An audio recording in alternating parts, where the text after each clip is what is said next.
7 tries, 1 World Cup, 1 man, and an entire sport that never looked the same again. In 1995, Jonah Lomu walked onto the biggest stage in rugby and did something nobody had ever seen before. He was 19 years old, 120 kilograms, and ran 100 metres in under 11 seconds. Defenders didn't tackle him, they bounced off him. England sent 4 men at him in a World Cup semi-final, 4, and he scored anyway, twice in the first 10 minutes. This is the story of the man who turned rugby union into a global sport, and did it all while carrying a secret that could have ended his career before it even started. Jonah Lomu was born on the 12th of May, 1975, in Auckland, New Zealand, but his family had deep roots in Tonga. His parents had immigrated to New Zealand like many Polynesian families at the time, settling in South Auckland, specifically the suburb of Māngere, which in the 1970s and 80s was one of the tougher parts of the city. High unemployment, overcrowded housing, limited resources, not the kind of place that typically produced international sports stars. Lomu himself has spoken about how difficult home life was growing up. In his autobiography, he describes a childhood that wasn't always stable, with tensions at home that eventually led to him being sent to live with his uncle and aunts Sione and Lida Taufa when he was around 9 or 10 years old. That move, by most accounts, probably changed the direction of his life. The Taufas were strict but caring. They gave him structure. They pushed him towards sport and education in a way that his earlier years hadn't. He ended up at Wesley College in Peirata, a private Methodist boarding school south of Auckland. It was there that people first started to seriously notice him, not just as an athlete, but as a physical specimen who genuinely didn't seem to belong in the same era as everyone else. At 15, he was already over 6 feet tall and well over 100 kilograms.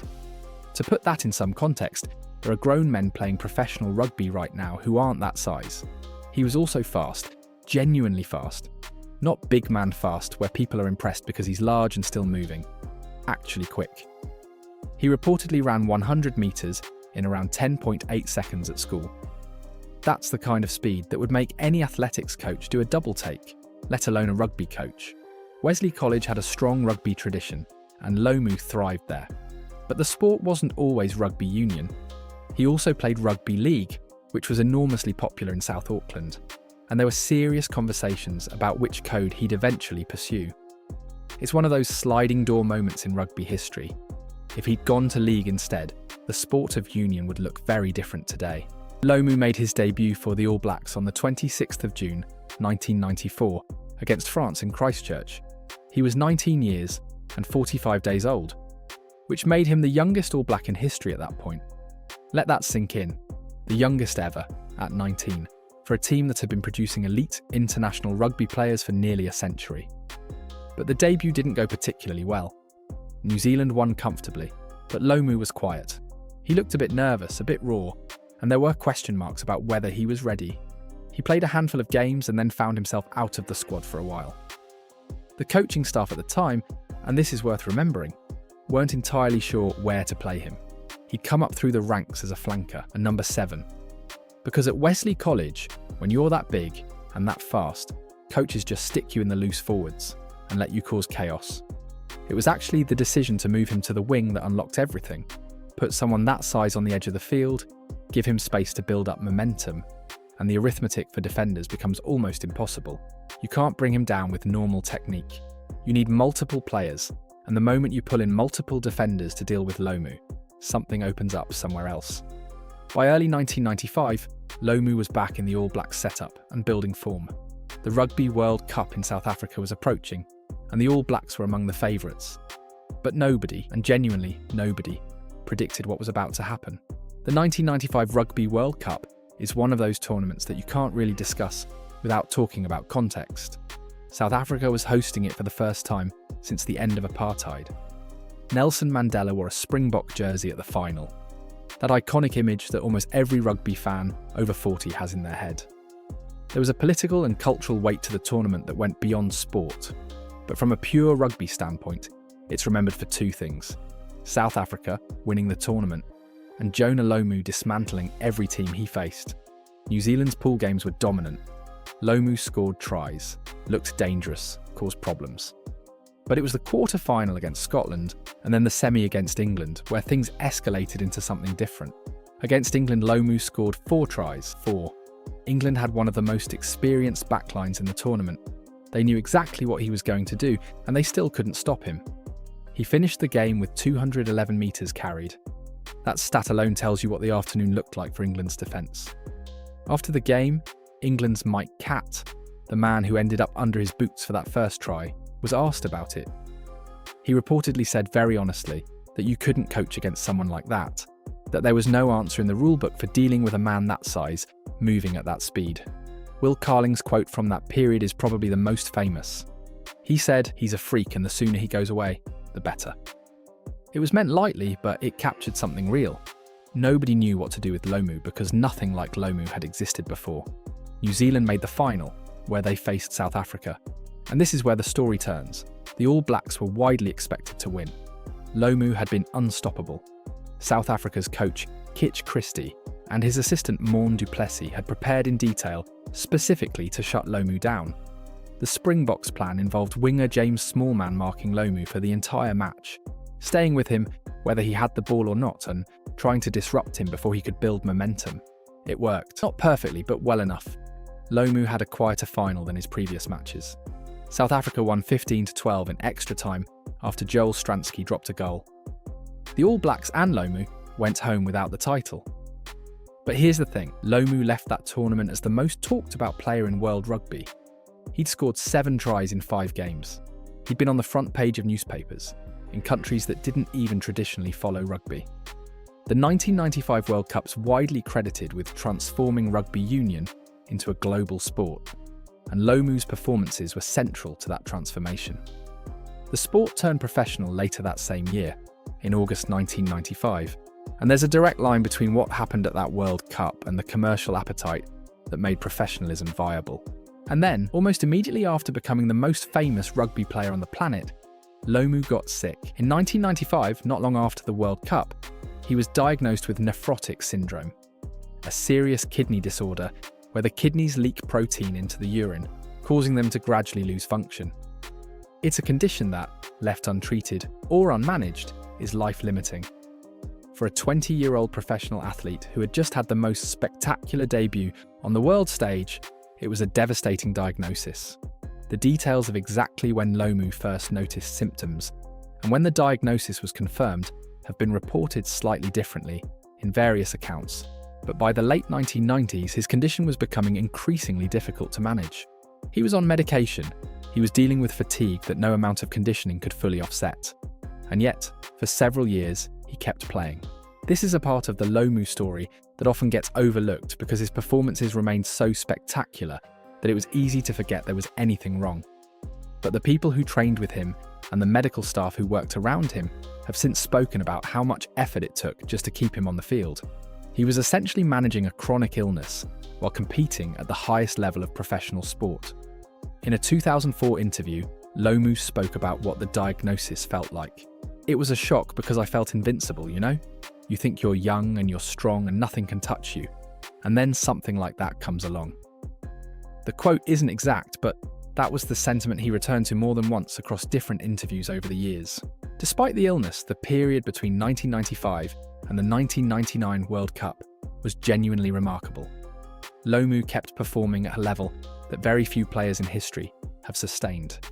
He was the central figure in the All Blacks attack for years.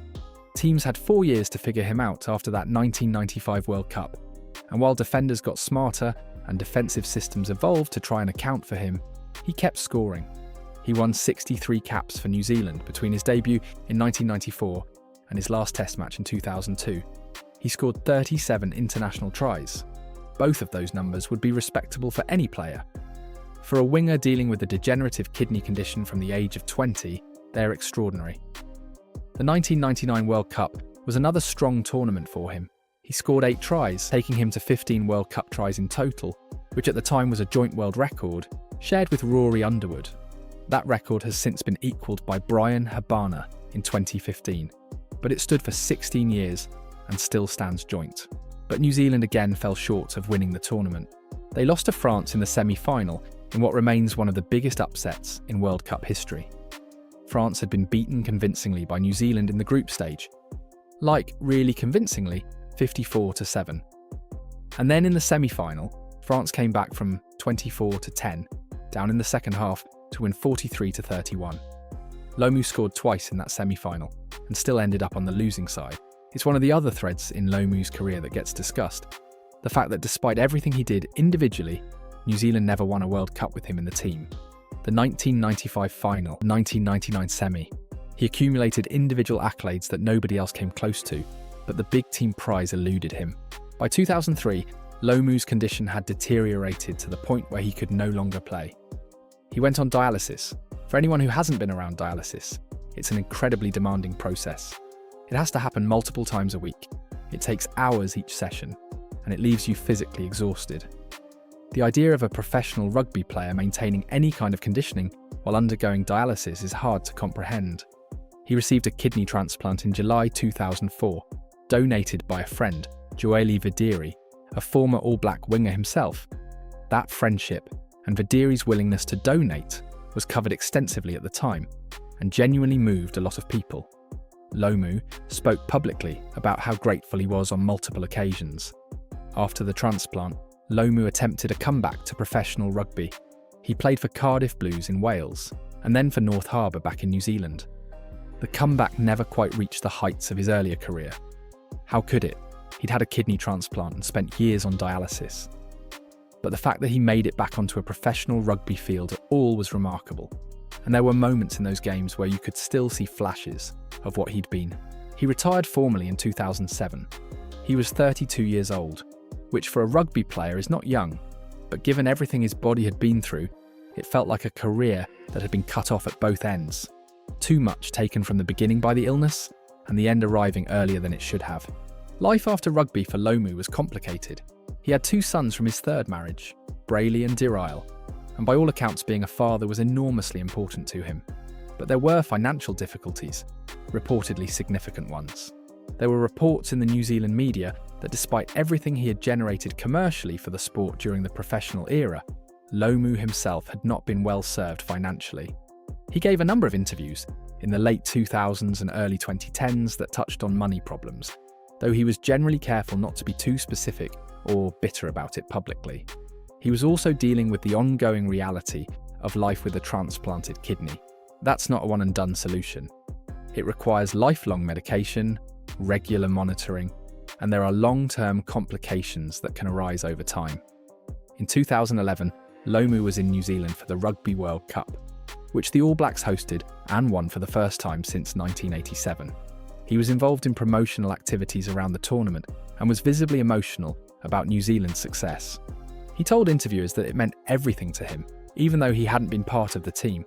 You got the sense that the 1995 and 1999 finals still weighed on him, not with bitterness, but with that particular kind of ache that comes from being very close to something and not quite getting there. He was still making public appearances, still engaged with the rugby community, still the most recognisable name from his generation to people outside the sport.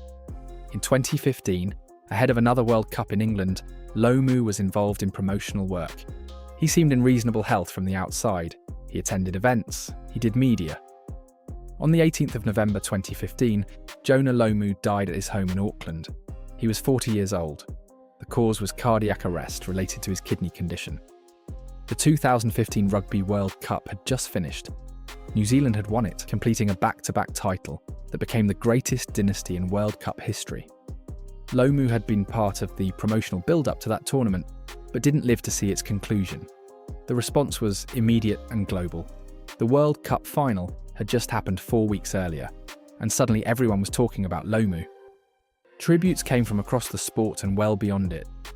Catt, the man he'd famously trampled in 1995, posted a tribute describing Lomu as the greatest player he'd ever faced. Richie McCaw, Dan Carter, players from every era offered their condolences. The BBC and Sky Sports in the UK ran extended segments. In France, South Africa, Argentina, Japan, countries where rugby is part of daily life. The news led sports bulletins, but perhaps the most telling tributes came from ordinary people who didn't play rugby and never had. From people who saw those 1995 highlights at a time when satellite television was starting to bring sport into homes that had never previously watched the game, and who remembered exactly where they were. There's a tendency when someone passes away to overstate their legacy, to round up, to describe everyone who died young as a genius who changed everything. With Lomu, the case is actually straightforward to make because the evidence is concrete. Rugby union turned professional in August 1995, 3 months after the World Cup. The timing is not coincidental. The television deal that underpinned the professional game in the Southern Hemisphere, the Sanzar deal with Rupert Murdoch's News Corporation, worth $555 million over 10 years, was signed in June 1995, directly after the World Cup. Jonah Lomu had been on television screens around the world less than a month earlier. The people signing those television deals knew exactly what they had seen, and they knew what it meant commercially. In the years immediately after 1995, rugby union's global television audience grew substantially. New markets opened up. The game went from being something that people in specific countries followed obsessively to something with at least a casual global reach. You can't attribute all of that to one player, but you can credibly say that Lomu was the face that made the sport legible to people who'd never watched it before. He also changed how teams thought about wingers.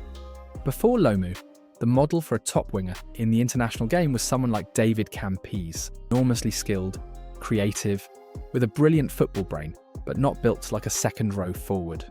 The idea of putting someone with the dimensions of a lock on the wing and asking them to play like a winger was genuinely new. In the years after 1995, the sport saw a shift toward bigger, more powerful ball carriers on the wings. You can trace a line from Lomu through to Brian Habana, through to Cheslin Colby in a different way, through to players like Malachi Fekitoa or Bundy Aki, who weren't wingers, but who brought that same physical impact to the backline. The position was never quite the same, and there's the intangible thing, which is harder to quantify, but probably matters most. A generation of young people in New Zealand, Tonga, across the Pacific Islands, in South Africa, in the UK, in France, watched Jonah Lomu in 1995 and decided they wanted to play rugby. Some of them went on to play the game professionally. Some just watched it for the rest of their lives. Either way, they became part of the sport's audience, and that audience paid for the professional game that exists today. The 1995 World Cup semi-final against England had a combined television audience, reportedly somewhere in the region of 600 million people. Jonah Lomu was 19 years old. He'd been diagnosed with a serious kidney condition that same year. He scored 4 tries and made the entire England team look like they were playing a different sport. He never won a World Cup. He spent the second half of his career managing an illness that most people would have retired to deal with. He died at 40, and he is still, 30 years on, the name that most non-rugby fans give you when you ask them who the greatest rugby player of all time is. That says something. I'm not entirely sure it's the right answer, but I understand completely why it's the instinct. So, do you think Lomu would have been even more dominant in the modern game? Or do you think today's defensive systems and analysis would have found ways to contain him that 1990s teams couldn't? Let us know in the comments below. And if you want more deep dives like this one, make sure you're subscribed. We've got a lot more coming.